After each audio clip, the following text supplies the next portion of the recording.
Um, so my one question then, after the McAvee um, situation, did it make you say or think, man, you know what? There's so much going on in this country, and everybody's focused on Atlanta and this judge ruling.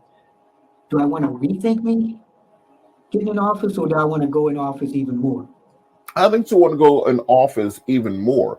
Hmm. Uh, Generally speaking, and we talked earlier about the um, prosecutor to judge pipeline. A big part of that is that a lot of defense attorneys and people who probably would make great judges, they don't want to run. They don't want to participate in the process. You take a massive pay cut from private practice to become a judge. If Hmm. you are a partner at a law firm, or if you have spent your career really building up your practice, or you do civil litigation, you might make a half million or three-quarters of $1 million a year or more. So those people don't really want to go and become a judge and make $100,000 a year. We have to start ensuring that people realize the importance of public service, the importance of making sacrifices, and the importance that they can serve to the community. You can make all the money that you want, but if your community is decaying behind you, you have to look back and see that it's just not worth it. And when we also talk about representation, when you're dealing, we talked about the demographics in Fulton County earlier. It's a slightly majority African American city, Atlanta, or county rather. But if you go to the county jail, almost 80% of the people in there are black. So when you have, You've been attorney. Sorry about that. oh no, go ahead. So why is it that 80% are black in jail? It's a litany of issues, but it part of it goes to the demographics of the court.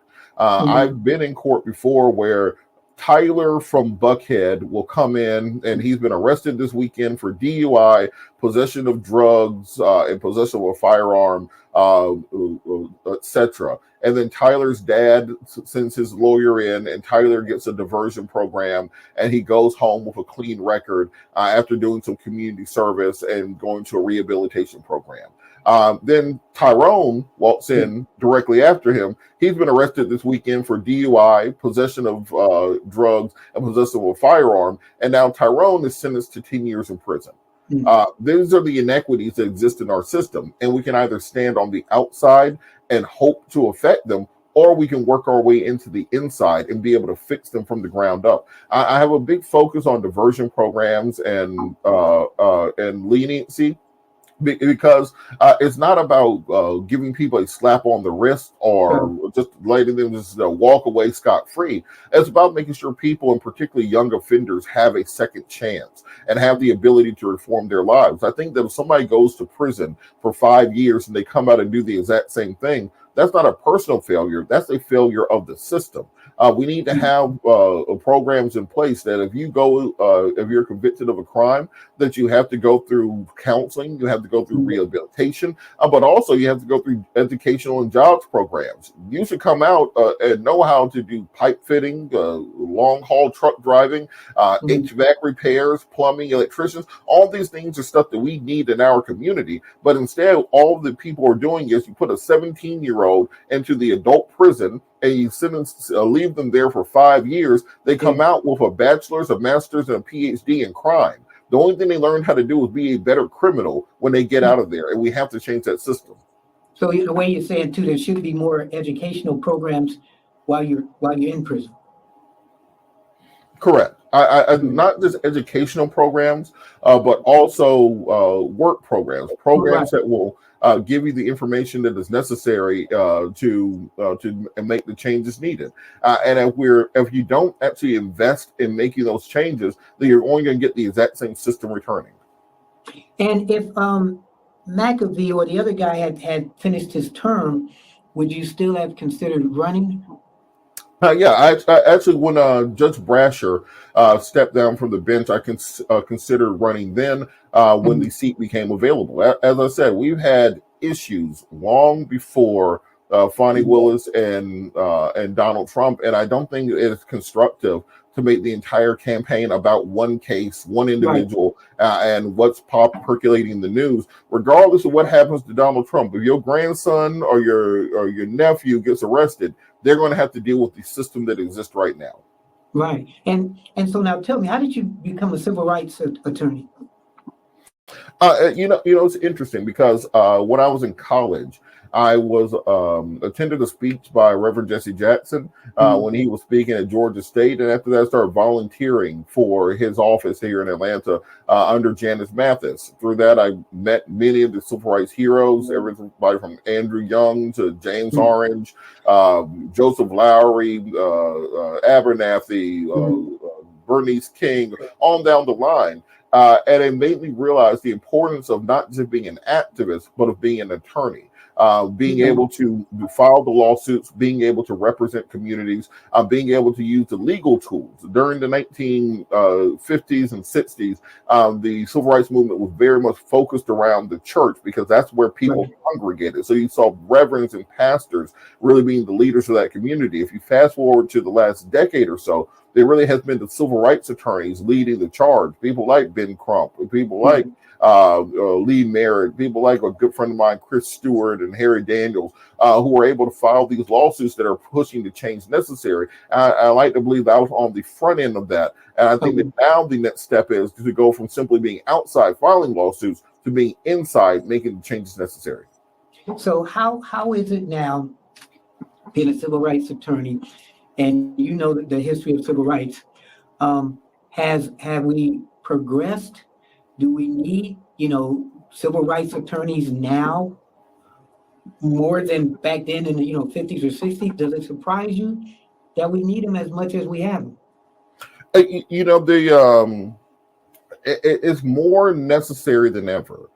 Primarily because as we've changed laws and then we've made progress, the people who are on the other side have changed their tactics also. If you've noticed, instead of just directly talking about issues of segregation, of voter suppression, etc., now they've turned many of the civil rights laws against African American communities. So if you look at the Supreme Court hearing or Supreme Court ruling last fall on affirmative action, it very much was using the same civil rights laws that were meant to integrate these institutions and said, well, that's reverse discrimination now. So we're outlawing that. If you look at the current attacks that we see on diversity, equity, and inclusion programs, DEI, which has become the new casus belli for conservatives, in large part, they are trying to use the same programs that were increasing African American employment, increasing our representation in corporate America, increasing our access to capital, and now they are using that as a way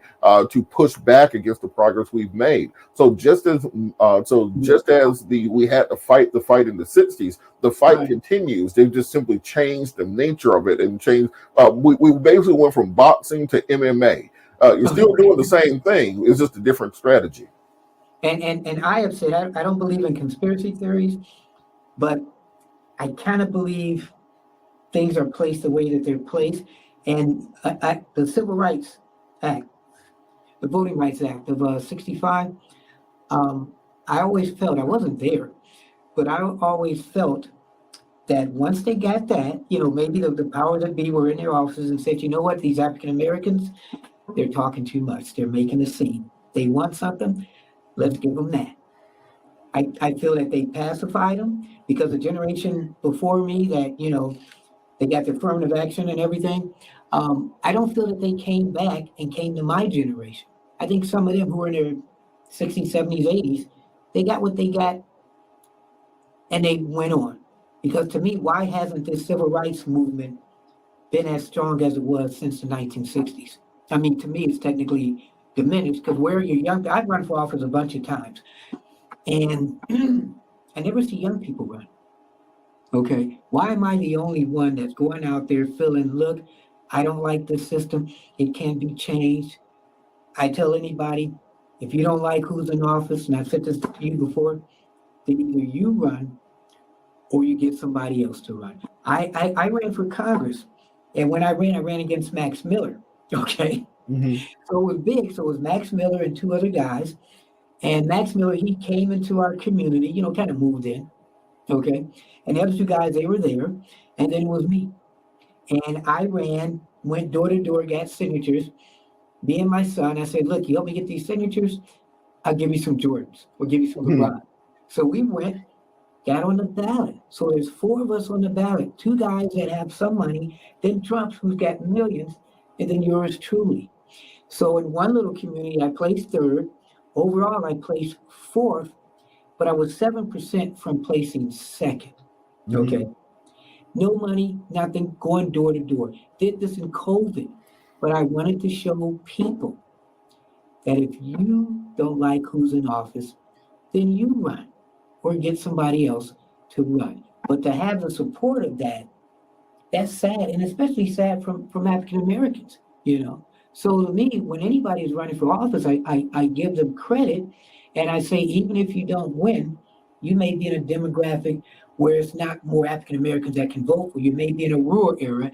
It may be in an area where people just don't like African Americans. Mhm. I know this because I run.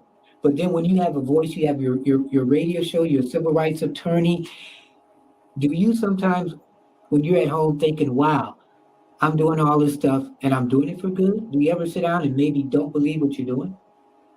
And not so much I don't believe. I think everyone who's involved in activism and involved in trying to create change gets frustrated, as you mentioned, with with the speed of change. I Mm-hmm. very much was afraid in my youth that I was afraid that I was missing out on all the good fights. All those Right. good fights in the '90s. I figured by 2020, 2024 that those fights wouldn't exist. And I think looking at the rate of progress we've had, we can't deny the progress we've made as a community, as a country, as a people, but we also still have to look at the conditions that we live in and the conditions of many of our communities and see how many people have been left behind and the necessity to continue the fight going forward. If you look at the statistics across the board, if you look at just with your eyes at African American Mm-hmm. communities nationwide, we see the need for help that exists. And particularly for me in the criminal justice system, there are only so many clients I can represent as a criminal defense attorney to try to bring them equity and justice. But as a judge, you will have the impact on hundreds, if not thousands, of cases. And being able, particularly, to help young people to stay out of a life of crime and make them productive members of society, being able to rescue people who have been locked away for half a decade without ever going to trial, and people who have been in custody for years at a time without a bond. I think that you can make the maximum amount of help from that position. And I think that's why it's important to continuously adapt and make changes as you are working. Don't as the Einstein said, which I mentioned Einstein didn't say, it's just attributed to him. Insanity is doing the same thing over and over and expecting different results. We have to keep up and modernize our techniques to continuously evolve with the threats that evolve against us. And so, how important is it for, if you win, the world goes, and if McAvee wins, the world goes? Well, I think that the crucial nature of this race, as I mentioned, is to ensure that we are maintaining, if not promoting, the legitimacy of the system. I want to ensure that anyone, whether you're on the political left or political right, Mm-hmm. whether you agree with the ultimate outcome of the case or disagree with the ultimate outcome of the case, that you believe that it was a fair system and that the everyone had their due process rights respected, that the people who the state represents were properly represented and had every opportunity to prove their case, and that the defendant has every opportunity to prove themselves innocent in the case. And I think that we have to put in place a system where people truly believe that they are getting a fair shake at justice. And so many people don't believe that now because of what has happened in the past.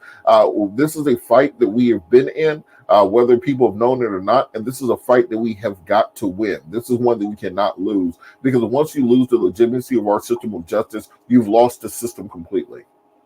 And so you also do a radio show that I think is kind of interesting too. We have similar backgrounds. Tell me about your radio show. Absolutely. I'm People, Passion, and Politics on News and Talk 1380 WAOK every Sunday, 1 to 4. We are on hiatus right now for the until the election because of equal time rules. You can't have a candidate on air for 3 hours every Sunday campaigning for free on the airways without offering it to the other side, to the opponents also. But we've been on the air for about 10 years now, which is wild to me that it's been that long. But we've had great conversations. We've had amazing guests over the years. We've had Cornell West on. We've had Marianne Williamson on. We've had presidential candidates. We've had entertainers, athletes, political organizers, all across the board. And the most important part of the show is the interaction with the listeners, the conversations that we have. I always say that it's a listener-driven show. It's not just 3 hours of me talking. I actually did an analysis once. Of the 3 hours, I talk about 20 minutes outside of the intro and outro. You do the intro, you set up the show, and then you go to break and come back for break. Other than that, I talk about 20 minutes. The rest of the show is really about the callers and the guests and providing the information to the community. And the same way that I'm able to use the things that I've learned and my knowledge to educate the community through radio, I want to bring that exact same ability to communicate and educate to the bench so we are working to solve the problems of Fulton County. And it's interesting too, because my passion is politics, but my passion has also been broadcasting, because you can get so much out there. And as I said, a politician, all he have to do is do one more thing than the other politician, and you can make a difference.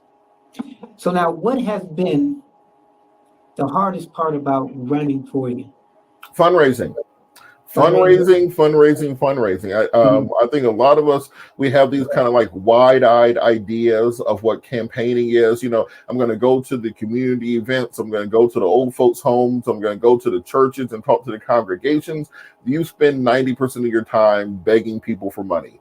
And that is what modern politics is, because regardless of what your message is, if you don't have 1,000+ yard signs at $5 a sign, if you can't do a round of mailers to 50,000 households, if you can't do phone calls and phone banking, if you can't recruit volunteers to knock on doors and print out the hand cards and the flyers that you need, and put up banners and do web ads and all those things, you're not going to win. And I think one of my opponent in the race already has $100,000 plus in the bank that he's going to be using to flood the system. So we've just been fundraising, $5 and $10 here and there, and trying to put the money together. We only have 45 days until this election. It's coming up on us that quickly.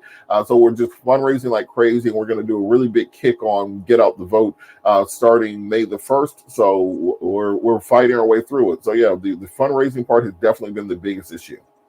And then what's been something that has pleasantly surprised you as far as running?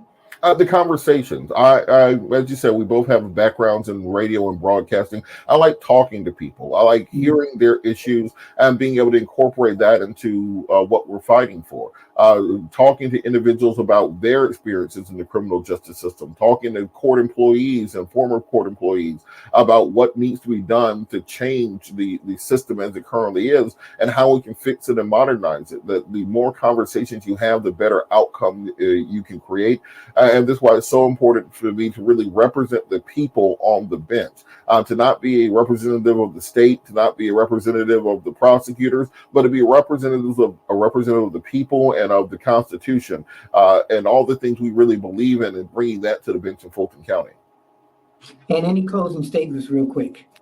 For me, I really appreciate you inviting me on. I'm glad we could have this conversation. I hope we can do it again in the future. Hopefully I can have you on my radio show also when we come back off of hiatus. But I encourage people to get more involved in local elections. People get really bent out of shape over national elections. Who's the president, who's the senator, who's in Congress. But when the rubber hits the road, it is state and local politics. And you need to be voting for your state representatives, for your county commissioners, for your aldermen, for your wardsmen, for your and also in these judicial races. Who is the district attorney matters. Who's the solicitor general matters. Who is your judge matters. And I understand that when people are voting, you pull up, you put some money in the meter, you run inside, you flip through the pages, And by the time you get to the judicial races at the back, you're just hitting buttons and hoping for the best. Pay attention to those last pages. I really encourage people also to go to our website to learn more about our campaign. You can go to www.judgepatillo.com. You can make a contribution there. You can sign up for our mailing list to find out about events that are taking place. And also you can follow us on all social media at Robert Patillo. That's at RobertPatillo for more information on what we got going on in the campaign in general. All right. Well, thank you.